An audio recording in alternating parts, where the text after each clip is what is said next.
El lujoso Hotel Hyatt Regency de Kansas City tiene apenas un año y es famoso por su ambicioso diseño arquitectónico. Un sofocante atardecer del mes de julio, casi 1.500 personas se reúnen a bailar en el novedoso atrio. Súbitamente parte del edificio se desmorona matando a 114 personas. Es la peor falla estructural en la historia de los Estados Unidos. Ahora, mediante una avanzada simulación digital, revelaremos la causa del colapso del Hyatt de Kansas City. Los desastres no ocurren porque sí, son una cadena de eventos críticos.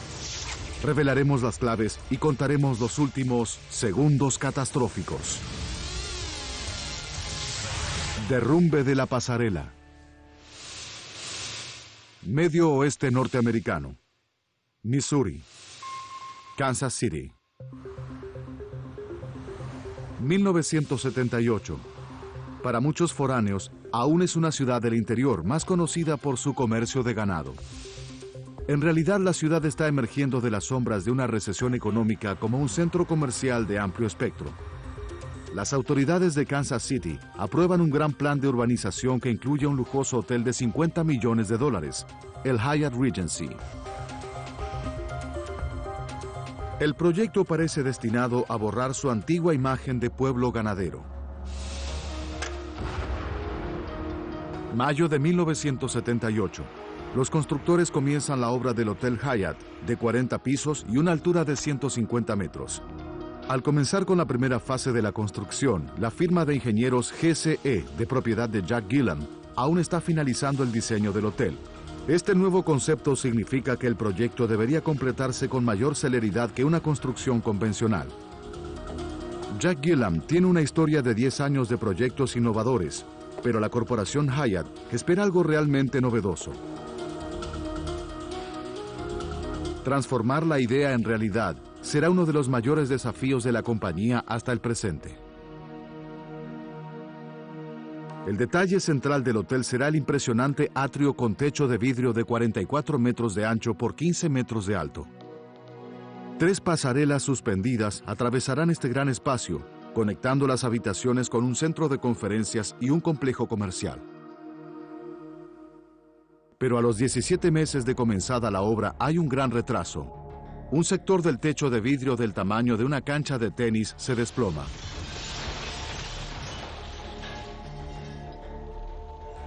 El ingeniero Jack Gillam analiza el problema. Descubre una incorrecta instalación de bulones que conectan los paneles del techo a la estructura de acero, pero concluye que el accidente es una excepción. 1 de julio de 1980. A pesar de los retrasos, el Hotel Hyatt Regency de Kansas City abre en término. Es uno de los edificios más espectaculares de la ciudad, y las pasarelas suspendidas del atrio pronto dan que hablar. La primera impresión era el gran espacio abierto y las pasarelas suspendidas en el aire, y la gente opinaba que era muy bueno.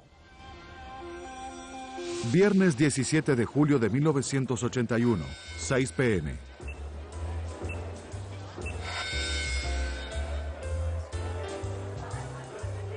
En los 12 meses desde su apertura, el Hyatt se convirtió en una de las mayores atracciones nocturnas de la ciudad. Esta noche 1.500 personas convergen al famoso atrio para uno de los eventos más populares del hotel. Una competencia de té danzante al estilo de los años 40. Mientras los bailarines practican, llega un equipo de cámaras de televisión. El reportero Michael Mahoney trabaja para la emisora local KMBC desde hace un año. Vino a filmar para la columna social de las noticias vespertinas. Pero no es lo que él considera una gran nota. No me agrada ser columnista, a mí me gustan las notas fuertes. Acepté el trabajo en Kansas City como una oportunidad de llegar a un gran mercado americano, y con suerte en algún momento podría avanzar hacia lo que me resultaba más agradable, que eran las notas mayores. Del otro lado del lobby, el ingeniero Walter Trueblood y su esposa Shirley disfrutan de su octavo té danzante en el Hyatt. Tienen pasión por el baile desde que eran novios de la adolescencia en los años 50. Como clientes fijos, Walter y Shirley tienen beneficios especiales. Los organizadores fueron muy amables y nos dieron 2 tragos gratis, y yo jamás rechazo un cóctel gratis.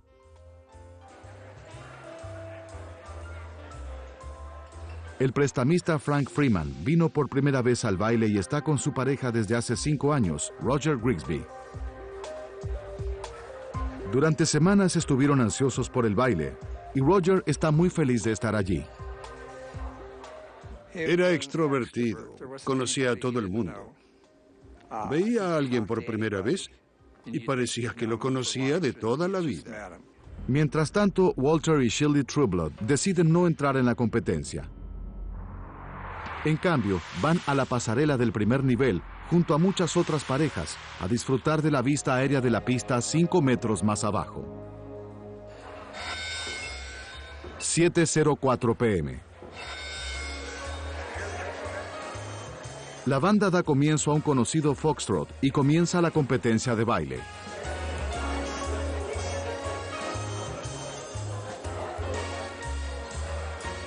El camarógrafo de Mike Mahoney toma excelentes imágenes desde el restaurante del primer piso.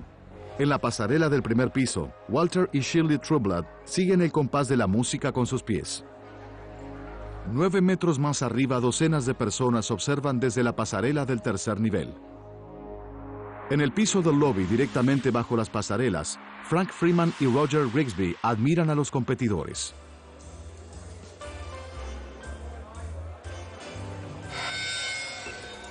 7:05 p.m.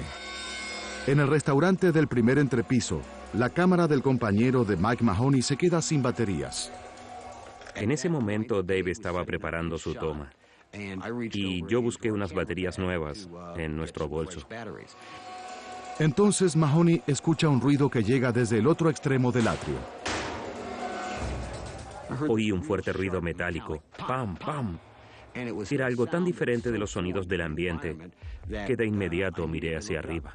Hubo un ruido muy fuerte y el piso cayó unos 20 centímetros. Tomé el brazo de Shirley y le sugerí que nos fuéramos y dimos unos 3 pasos.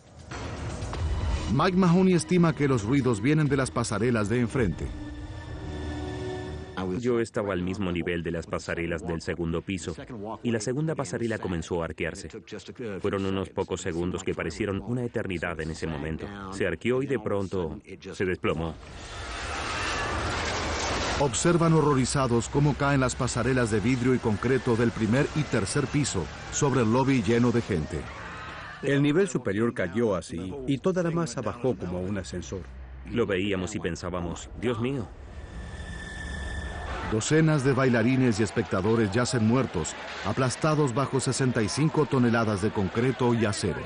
Cientos más quedan enterrados vivos, y si no son rescatados deprisa, morirán muchos más. Unos momentos antes, el reportero Mike Mahoney capturaba estas imágenes del té danzante en Kansas City. Ahora su cámara graba estas horribles escenas del desastre. Fue una escena horrible, realmente terrible. Había gente con profundos cortes, otros con horribles mutilaciones, con extremidades amputadas y gente atrapada debajo de las pasarelas, ya sea aplastadas contra el piso o aprisionadas entre ellas. Fue algo horrible. Sobrevivientes azorados llaman a la policía. Envían ambulancias al Hyatt Regency. Parte del lobby se desplomó sobre mucha gente. ¿Sabe cuántas víctimas hay? Debe haber cientos. 7:07 p.m. 2 minutos después del accidente. El prestamista Frank Freeman está en shock. Él y su pareja Roger estaban debajo de las pasarelas cuando se desplomaron. Frank fue alcanzado por escombros en su espalda y hombros, pero solo de milagro no fue aplastado por ellos. Cuando pasó todo, quedé mirando hacia las pasarelas y las puntas de mis zapatos estaban muy cerca de los escombros. No hay señales de Roger.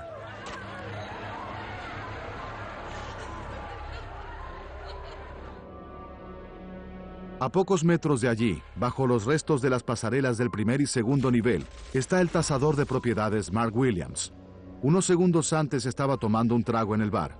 Ahora se encuentra aprisionado bajo 65 toneladas de mampostería. Mi pierna izquierda estaba detrás de mi cabeza, justo detrás de mi oreja. Mi pierna derecha estaba dislocada y también estaba aquí detrás de mí. Así que ambas piernas estaban dobladas detrás de mi cabeza. ¡Ayuda! El ingeniero Walter Trueblood, quien estaba en la pasarela del primer piso, vuelve en sí. Tiene un enorme peso sobre su pecho. Lo único que podía mover era mi brazo, lo suficiente para quitarme la corbata y respirar mejor. No tiene idea de dónde está su esposa Shirley, y tampoco si ella sobrevivió.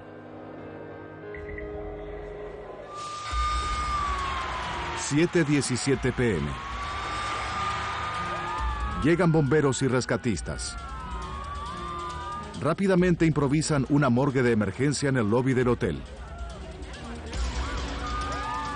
Afuera transforman la entrada de taxis en un centro de atención. En su tumba de concreto, Walter Trueblood no sabe si su esposa sobrevivió. Entonces, logra escuchar algo. De pronto oí la voz de la dulce Shirley llamándome y le pregunté cómo estaba. Recuerdo que Walter me hablaba. Quería saber si yo estaba bien.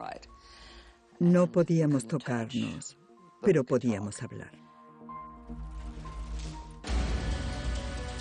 Ahora las tuberías de agua destrozadas por el accidente son una amenaza más para los sobrevivientes. Está entrando agua de los enormes tanques del hotel, inundando el lobby a más de 1000 litros por minuto. Bajo los escombros, cientos de sobrevivientes corren el riesgo de morir ahogados.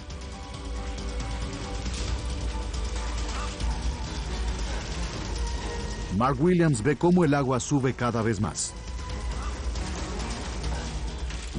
El agua comenzaba a entrar en mi nariz. Recuerdo haber pensado, estoy en el punto más alto de Kansas City y moriré ahogado. Mientras Mark lucha por mantener su cabeza fuera del agua, los rescatistas no pueden evitar detener el agua. El jefe de bomberos nota el problema. Las puertas del hotel hacen las veces de represa, reteniendo el agua dentro del lobby. Envía palas mecánicas para derribar las puertas.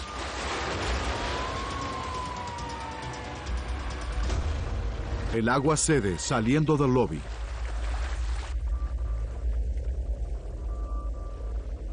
Para alivio de Mark Williams, el nivel de agua baja. 9:30 p.m. Más de 2 horas después del colapso, Walter y Shirley Trueblood finalmente escuchan a los rescatistas cerca de ellos y piden socorro. ¡Ayuda! ¡Socorro! Los obreros colocan cables de acero al travesaño que aprisiona a Shirley y comienzan a izarlo con una grúa. Deben hacerlo con mucho cuidado. Un mal movimiento podría matarla. Hablaron con nosotros y les dije, estoy a punto de desmayarme, ¿es malo eso? Y me dijeron, señora, por favor, soporte un poco más, ya casi llegamos. Finalmente logran rescatar a Shirley. A pocos metros de allí, otro equipo libera a su esposo Walter de los escombros gritando de dolor. 10 p.m. Frank Freeman, a quien finalmente convencieron de que abandone el hotel, recibe atención en un centro médico cercano. Allí recibe un llamado.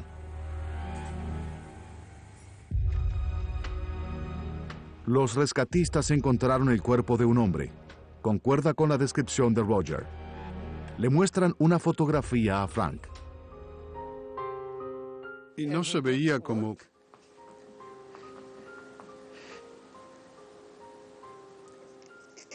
No se veía como si algo lo hubiera golpeado. No tenía cortes ni contusiones, solo parecía estar durmiendo. Y les pregunté qué le había sucedido. Y me dijeron, tiene el cuello quebrado.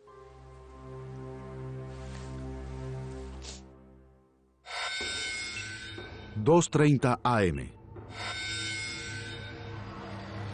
7 horas y media después del accidente, las posibilidades de encontrar sobrevivientes se esfuman. Ahora solo encuentran cadáveres. Lo que no saben es que debajo de los escombros aún hay alguien que está vivo. Pero Mark Williams está tan profundo bajo los escombros que no escucha a los obreros que trabajan encima de él. Estaba furioso. ¿Por qué no me quitan esta cosa de encima? Yo en su lugar estaría organizando un grupo de rescate. Entonces escucha un ruido. Los rescatistas están perforando los escombros directamente encima de él. Oí a alguien golpear muy fuerte, justo encima de mi cabeza, y comencé a gritar, «¡Estoy aquí! ¡Estoy aquí!». Pero los martillos neumáticos tapaban los gritos de Mark. ¡Ayuda!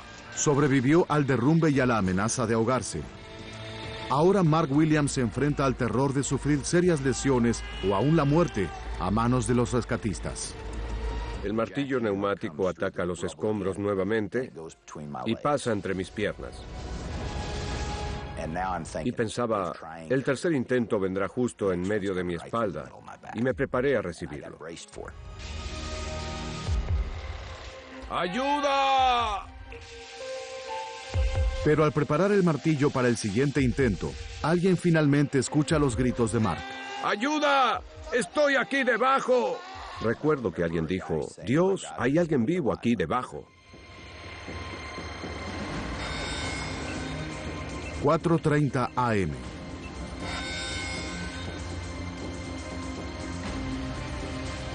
El bombero Ray Wynn quita a Mark Williams de entre los escombros. Casi 10 horas después del derrumbe, es el último al que encuentran vivo, pero está muy malherido. Se veían las suelas de sus zapatos, aquí atrás. Y cuando se sentó yo dije, vaya, claro que está vivo este hombre.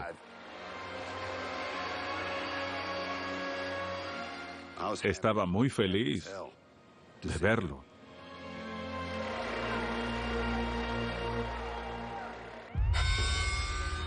(5 AM). Una ambulancia lleva a Mark al hospital. Aún está consciente, pero su espalda está quebrada y sus riñones no funcionan. Recuerdo estar acostado allí y mi madre le preguntó al doctor si sobreviviría. Y el doctor le dijo, no lo sé. Yo me senté en la cama y le dije, claro que lo haré. El 27 de octubre, cuando comience la temporada, estaré cazando patos. Noticias. Informe especial. Mientras Mark Williams está en cirugía de emergencia, aparece la dimensión de la tragedia del Hyatt. ¿Quién es el responsable del derrumbe de las pasarelas? Debido al desastre del Hyatt, el estado de Missouri, el dolor de la tragedia permanece en los sobrevivientes y en los familiares de los muertos. Murieron 114 personas. Otras 186 tuvieron heridas, muchas de ellas de gravedad. Es la falla estructural más mortífera de la historia de la ingeniería en los Estados Unidos de Norteamérica. En todo el país la gente quiere respuestas. ¿Cómo puede una parte esencial de un proyecto público como el Hyatt desmoronarse así? Ahora, analizando el desastre y adentrándonos en la investigación, revelaremos lo que realmente ocurrió en el Hyatt de Kansas City. ¿Cómo murieron tantas personas? ¿Y por qué se desplomaron las pasarelas del hotel provocando consecuencias tan graves? Una avanzada simulación digital nos llevará donde no llegan las cámaras, al corazón de la zona del desastre.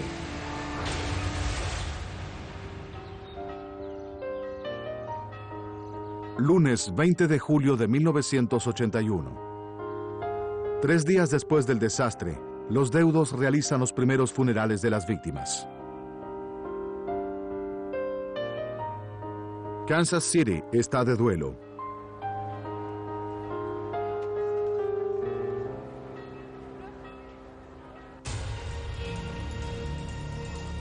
Hyatt, el operador del hotel, y la corporación Crown Center, dueña del edificio, comienzan sus investigaciones de la tragedia. Pero el alcalde de Kansas City, Richard Berkeley, quiere una investigación pública independiente. Convoca a la Oficina Nacional de Normas.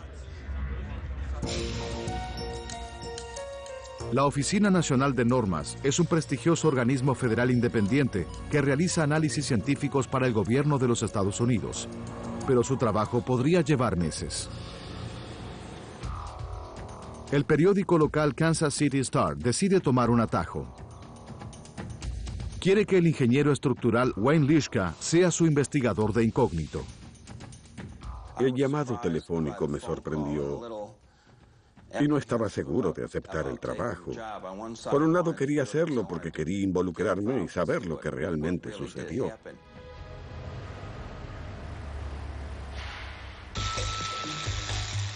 Lischka sabe que el Hyatt fue un proyecto rápido, completado en poco menos de 2 años y medio. ¿Hubo mano de obra deficiente por la rapidez de la construcción? ¿O fueron materiales defectuosos como el acero o el concreto que causaron el derrumbe? Si es así, muchos otros edificios en construcción en la pujante Kansas City podrían correr riesgos. La respuesta está en los escombros, dentro del atrio del Hyatt. 3 días después del derrumbe, los dueños del edificio deciden permitir la entrada a la prensa. Pero los reporteros, entre ellos el investigador Wayne Lischka, descubren que hay una trampa. Solo pueden observar los restos desde 30 metros de distancia. Pero el Kansas City Star supuso que Lischka podría enfrentarse con estas trabas y pensó una solución ingeniosa. Lischka tiene un arma secreta, un fotógrafo con una cámara con teleobjetivo.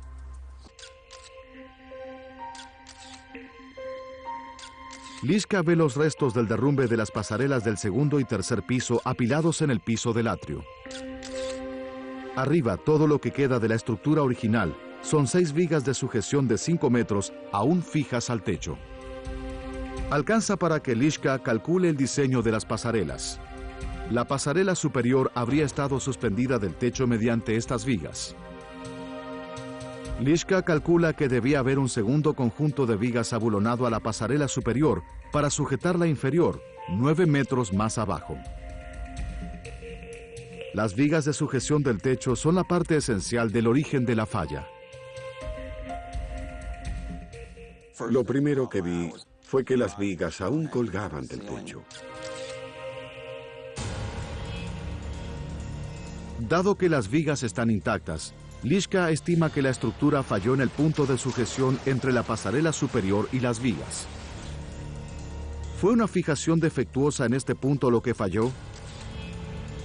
Para saber, debería examinar los escombros con más detenimiento, algo que los dueños del establecimiento no permiten.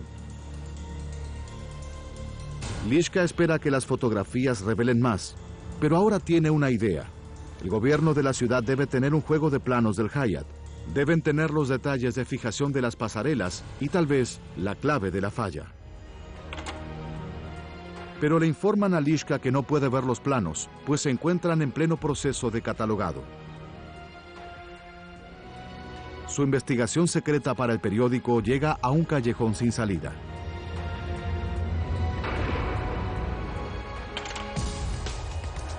Mientras el trabajo de Lischka se estanca, comienza la investigación oficial. Un equipo de 4 científicos de la Oficina Nacional de Normas llega a Kansas City. Entre ellos se encuentra el jefe de la investigación, Edward Frank. Su prioridad es examinar las pasarelas derrumbadas del Hyatt. Pero cuando llega al Hyatt, Frank y su equipo se llevan una sorpresa.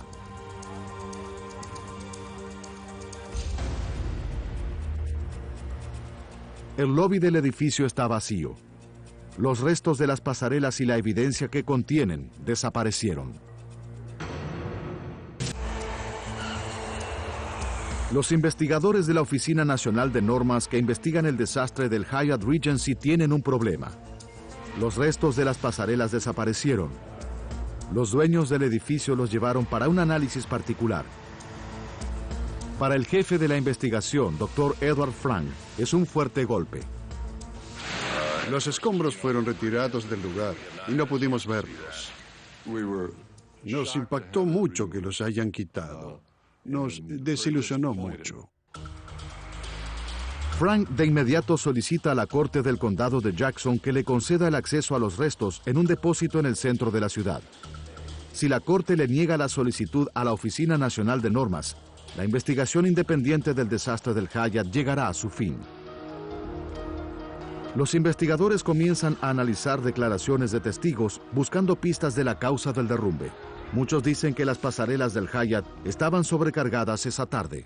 Alentaban a la gente a danzar en las pasarelas. Decían que usen todo lugar del lobby como pista de baile y eso hicieron. Algunos expertos dicen que los bailarines pudieron someter a las pasarelas a un esfuerzo imprevisto. De pronto, lugares que estaban destinados al paso de gente de un lugar a otro se transformaron en pistas de baile y eso es una locura. Pat Foley, presidente de la cadena Hyatt, refuta los comentarios sobre las pasarelas atestadas. Las pasarelas se diseñaron para soportar el peso de tanta gente codo a codo como pudiesen caber. Los investigadores examinan detalladamente el Código de Construcción de Kansas City. Descubren que este exige que las estructuras transitables sean capaces de soportar un peso de 488 kilos por metro cuadrado. Las pasarelas del primer y tercer piso debían poder recibir el peso de al menos 1.280 personas. Pero nadie sabe exactamente cuántas personas había esa tarde. Los investigadores tienen un respiro. Se enteran de la existencia de las imágenes únicas del reportero Mike Mahoney de la noche del desastre. Los investigadores observan cuidadosamente. Descubren que varias de las tomas de Mahoney enfocan las famosas pasarelas. Es como recibir la información en bandeja de plata. Nos fue muy útil. Los investigadores calculan que a la hora del derrumbe había 40 personas en la pasarela del primer piso y 23 en la del segundo piso, en total 63 personas. Calculan que 63 personas solo ejercerían un peso de 83 kilos por metro cuadrado, solo una fracción de la carga máxima posible. Solo la cantidad de público no es suficiente para sobrecargar las pasarelas. Pero ¿podrían 63 personas aún causar el desastre si estuviesen bailando sobre ellas? En 1940, cámaras de los noticieros tomaron al puente Tacoma Narrows al momento de su destrucción. Fuertes vientos crearon un movimiento de vaivén en la estructura, causando finalmente su destrucción. Es un ejemplo extremo de lo que los ingenieros llaman vibración armónica. Ahora la Oficina Nacional de Normas se pregunta, ¿podría la gente bailando en las pasarelas del Hyatt causar un efecto similar? Los expertos saben que todas las estructuras, por más sólidas que sean, vibran imperceptiblemente a una frecuencia particular. Si la gente en las pasarelas se movía a la misma frecuencia, podría causar una vibración armónica. Eso produciría una onda vibratoria en las pasarelas que podría deformar la estructura y finalmente quebrarla. Para determinar si la causa del colapso fue en efecto la vibración armónica, el equipo de investigadores debe establecer la frecuencia natural de las pasarelas y la frecuencia de paso de la gente que soportaban, es decir, el ritmo al que bailaban al compás de la música. Los investigadores saben que la banda estaba ejecutando un conocido foxtrot al momento del desastre. Cuando analizan la melodía, descubren que tiene una frecuencia de paso de 1.1 Hz, o golpes por segundo. La comparan con la frecuencia natural de la pasarela idéntica sobreviviente del segundo piso. descubren que su frecuencia natural es de 7.1 Hz, más de 6 veces mayor. Ya que las dos frecuencias son diferentes, la vibración armónica no puede ser la causa del desastre. Es el fin. La investigación se estanca nuevamente. Mientras tanto, la investigación no oficial del ingeniero Wayne Lischka para el Kansas City Star recibe una bendición. Los planos de construcción del Hyatt ya están de regreso en la oficina del gobierno de la ciudad. Espera que puedan tener la clave del derrumbe de las pasarelas. Pero lo que descubre lo dejó impactado.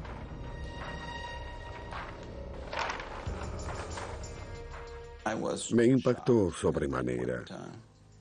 Solo me llevó unos segundos darme cuenta de que lo que figuraba en los planos no era lo mismo que lo que habían construido. Los planos de diseño enviados por la firma de Jack Gillam muestran a las pasarelas del primer y tercer piso colgando del techo por una serie de varillas de sujeción de 14 metros. Pero Lischka sabe por su visita al Hyatt que no fue así como se construyeron las pasarelas. Las varillas que aún colgaban del techo no tenían longitud suficiente para llegar a la pasarela inferior. Un segundo juego de varillas fijadas a la pasarela superior debieron sujetar a su igual más abajo. Ya dedujo que la falla de la estructura fue en el punto donde la pasarela superior se conectaba al techo. Ahora comienza a comprender por qué. Según los planos, este punto de conexión crítico solo debía soportar el peso de la pasarela superior. En la construcción real, lleva el peso adicional de la pasarela inferior, el doble de su peso posible.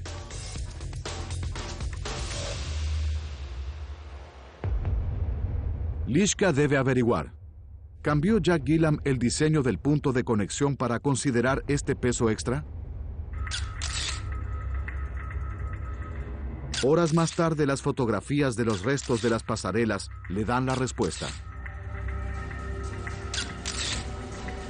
Muestran claramente que varios de los puntos de conexión de la pasarela superior fallaron notablemente.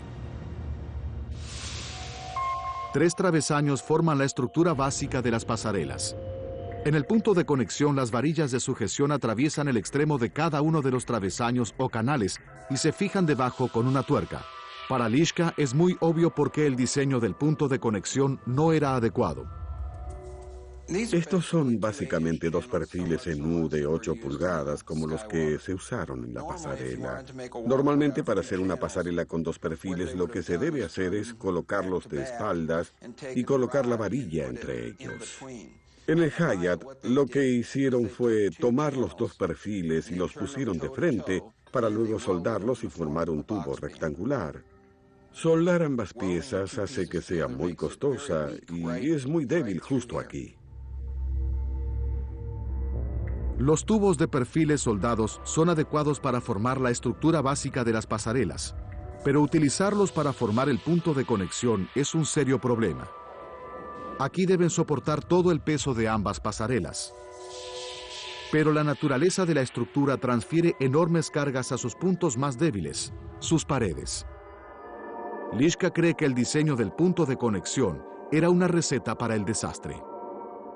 Poner 2 perfiles de frente es una forma totalmente absurda de hacerlo. Lo fue y también ahora. Lischka publica sus descubrimientos en el Kansas City Star.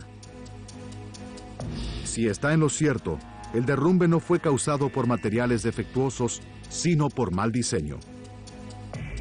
Pero sin tener acceso a las pasarelas, no será más que una intrigante teoría. 12 días después del derrumbe, la Corte del Condado de Jackson emite un importante documento. Confiere a los investigadores de la Oficina Nacional de Normas acceso a los restos de las pasarelas guardados en un depósito en el centro de la ciudad.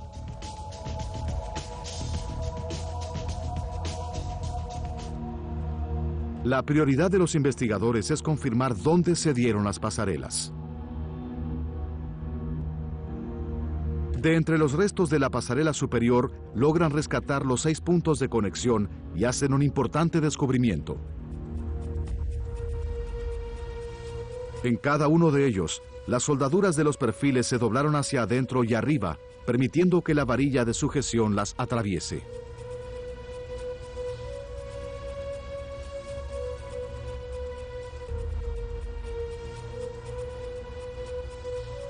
Una de las estructuras llamada 9UE muestra señales de haber sufrido daños mayores que sugieren que fue la primera en ceder. Al parecer, Lischka estaba en lo cierto. El diseño del punto de conexión en los perfiles soldados era el talón de Aquiles de las pasarelas. Con solo mirar los perfiles soldados hay que convenir en que no era la manera de hacerlo. Tanto Lischka como Frank piensan que la causa del desastre es una falla en los puntos de conexión de los perfiles, pero la diferencia es que Frank puede probar la teoría. En el Laboratorio Nacional de Ingeniería en Gettysburg, Maryland, los investigadores construyen réplicas exactas de los puntos de conexión de las pasarelas. Pesan cada gramo de los escombros y calculan que el peso total sobre cada punto era de 8.150 kilogramos.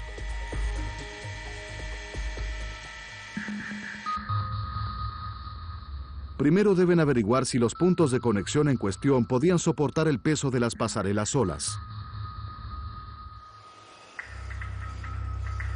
Los científicos someten la primera réplica a un peso constante de 8 toneladas.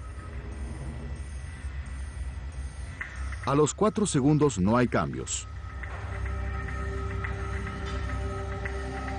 Luego de 20 segundos, detectan un leve movimiento. A los 52 segundos, se detiene.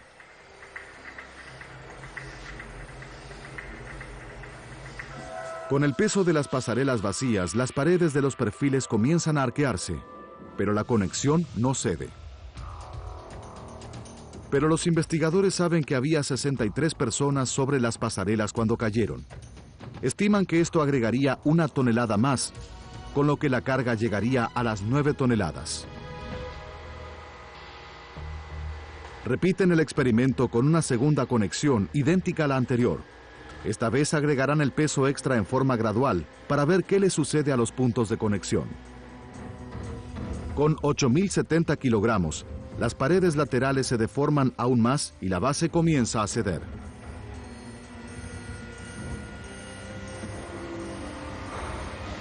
Al llegar a los 8.160 kilogramos, la soldadura cede. Luego, bajo 8.255 kilogramos de peso, se quiebra por completo. La base de la conexión que soporta el peso mayor se dobla como si fuese cartón. El bulón que fija la pasarela a la varilla de sujeción atraviesa los perfiles. Bajo un peso constante y ejercido mecánicamente, la conexión cede a unos 815 kilos menos que la carga estimada. La conclusión de la Oficina Nacional de Normas es clara y alarmante. Las conexiones de la pasarela del tercer piso no tenían la resistencia suficiente para soportar el peso de 2 pasarelas más con gente encima. De hecho, eran tan débiles que solo tenían 1/3 de la capacidad de carga requerida por el Código de Construcción de Kansas City. Desde el día en que fueron instaladas, eran un desastre en potencia. La investigación lleva 10 meses. Revela con gran detalle exactamente qué fue lo que causó el desprendimiento de 2 pasarelas de sus puntos de fijación encima de una pista de baile atestada, dejando a 114 bailarines a solo segundos antes del desastre. 7 p.m. 5 minutos antes del desastre. El té danzante del Hotel Hyatt bulle con 1.500 bailarines. Docenas de personas se reúnen en las pasarelas del tercer piso para escapar de la multitud, pero bajo sus pies, los 6 puntos de sujeción de la pasarela se estremecen bajo el peso de las 9 toneladas. En el extremo oriental de la pasarela, el punto de fijación del extremo del travesaño 9UE estuvo deformándose durante 16 meses. Bajo las pasarelas, la gente está totalmente al margen del peligro que se cierne. 7:04 p.m., un minuto antes del desastre. Shirley y Walter Trueblood aparecen en la pasarela del primer piso. Segundos más tarde, la base del travesaño 9UE cede. Al quebrarse las soldaduras, la gente escucha el ruido desde 30 metros. Al doblarse la base del travesaño, el bulón queda liberado. La tuerca se abre paso por la parte superior del travesaño con un fuerte ruido y las pasarelas se desploman. 2 segundos más tarde llega el desastre. El travesaño 9UE se quiebra. Las 5 conexiones restantes del tercer piso ceden de inmediato. La pasarela del tercer piso se desploma a más de 15 metros por segundo. 65 toneladas de concreto y acero se estrellan contra el piso del lobby en menos de 2 segundos.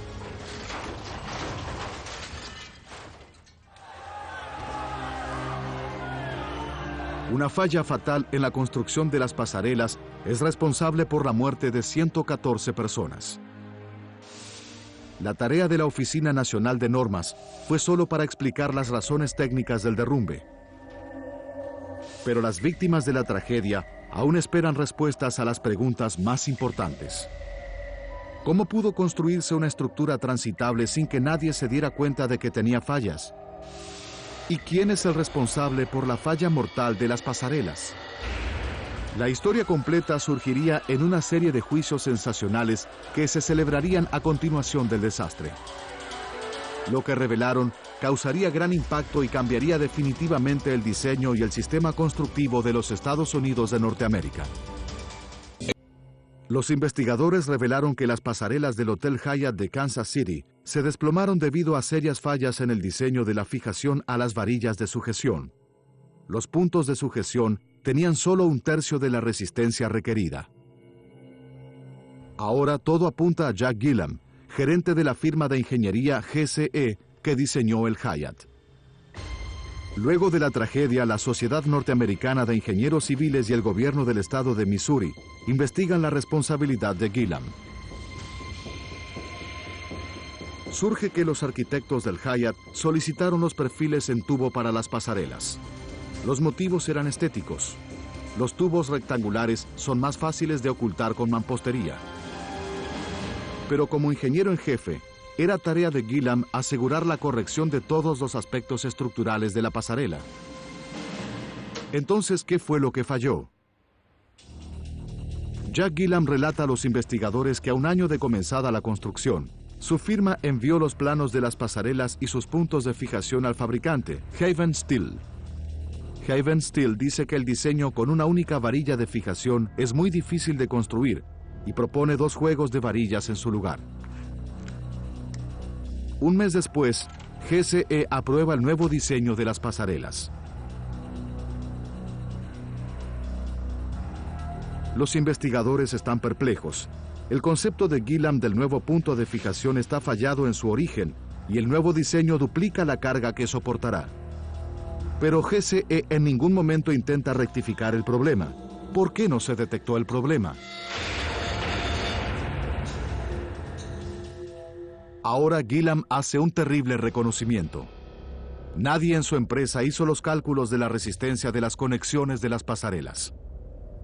Él sostiene que es costumbre en Missouri que el fabricante haga los cálculos, mientras que Haven Steel insiste en que es tarea del ingeniero comprobar el diseño.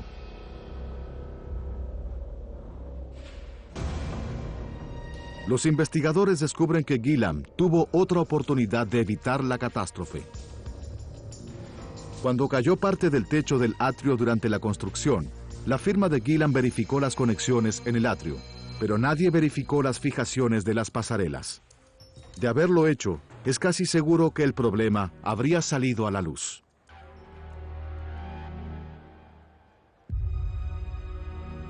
La Sociedad Norteamericana de Ingenieros Civiles suspende a Gillam. Luego de 5 años de litigios, el estado de Missouri declara a GCE responsable por la tragedia y cancela la licencia de trabajo de Gillam en Missouri. Gillam cree que su firma obró con corrección, pero acepta que la responsabilidad es del ingeniero en jefe y asume toda la responsabilidad por el error. El Kansas City Star ganó un premio Pulitzer por los informes de Wayne Lischka sobre el derrumbe de las pasarelas del Hyatt.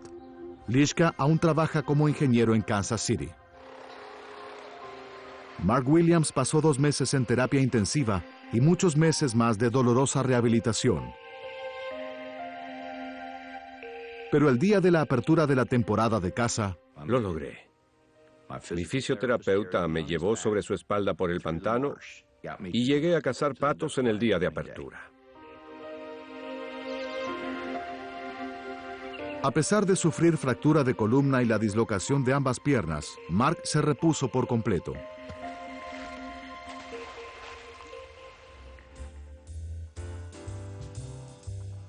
Walter y Shirley Trueblood también se repusieron de sus serias lesiones. Aún son amantes del baile. La tragedia de las pasarelas del Hyatt transformó la seguridad en la ingeniería de los Estados Unidos. A continuación de la tragedia, Kansas City revisó totalmente sus normas de construcción de edificios, exigiendo que todos los cálculos de resistencia y cargas sean verificados por un ingeniero designado por la ciudad. Y la Sociedad de Ingenieros Civiles reescribió sus normas para enviar un claro mensaje a los ingenieros estructurales. Ustedes son responsables por los planos que llevan su firma. En la actualidad, el Hotel Hyatt de Kansas City fue reformado. Ya no tiene pasarelas suspendidas. En su lugar, hay una estructura única, apoyada sobre fuertes columnas, con el objeto de dar un nuevo sentido de la seguridad a aquellos que pasen por el ahora histórico lugar.